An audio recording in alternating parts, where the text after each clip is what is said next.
बहू की पसंद। मम्मी जी, आज इतनी सारी गाजरें क्यों मंगवाई है? अरे बहू, निशा और नितिन दोनों को ही गाजर का हलवा बहुत पसंद है। सर्दियाँ शुरू होती नहीं कि इनकी फरमाइश शुरू हो जाती है। गाजर का हलवा तो माधवी को भी बहुत पसंद था, लेकिन वो संकोचवश अपनी सासू माँ पार्वती जी से बोल नहीं पाई। वैसे भी घर में हलवा बनेगा तो खाएंगे सभी। यही सोचकर माधवी ने गाजरों को धोकर घिसना शुरू कर दिया। सासू माँ ने अपने हाथों से गाजर का हलवा बनाया। खुशबू इतनी अच्छी आ रही थी कि सब इंतज़ार कर रहे थे कब हलवा बनकर तैयार हो। जैसे ही हलवा तैयार हुआ, माधवी की सासू माँ पार्वती जी ने भगवान को भोग लगाया। निशा और नितिन किसी छोटे बच्चे की तरह हलवे पर टूट पड़े। तभी सासू माँ के फ़ोन पर घंटी बजी।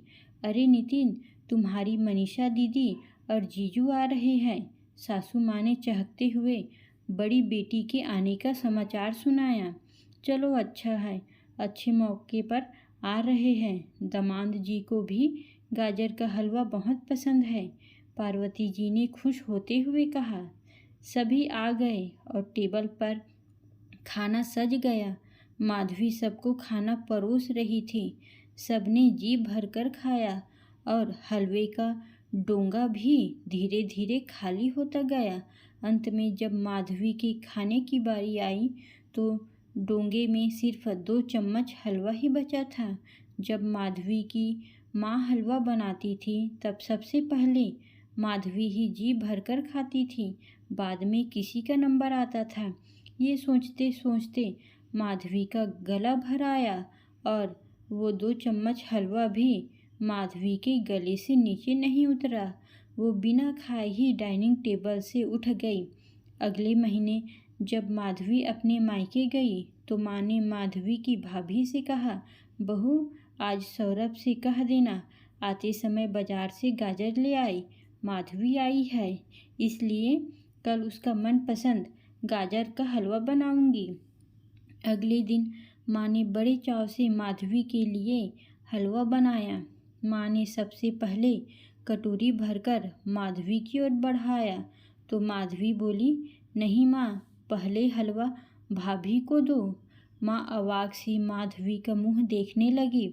लेकिन बेटा, तुझे तो बहुत पसंद है ना मेरे हाथों का हलवा।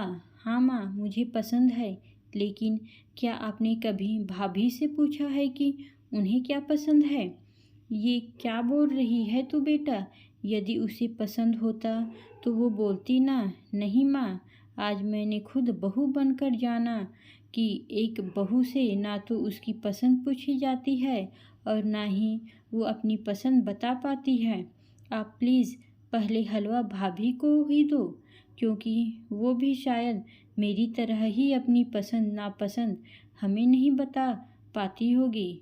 ठीक है बेटा, मैं तुम दोनों को ही पहले परोस देती हूँ, कहकर माँ ने 2 कटोरी भर दी और अपनी बहू को आवाज़ लगाई, स्नेहा बहू, आ जा बेटा, तेरा हलवा ठंडा हो रहा है।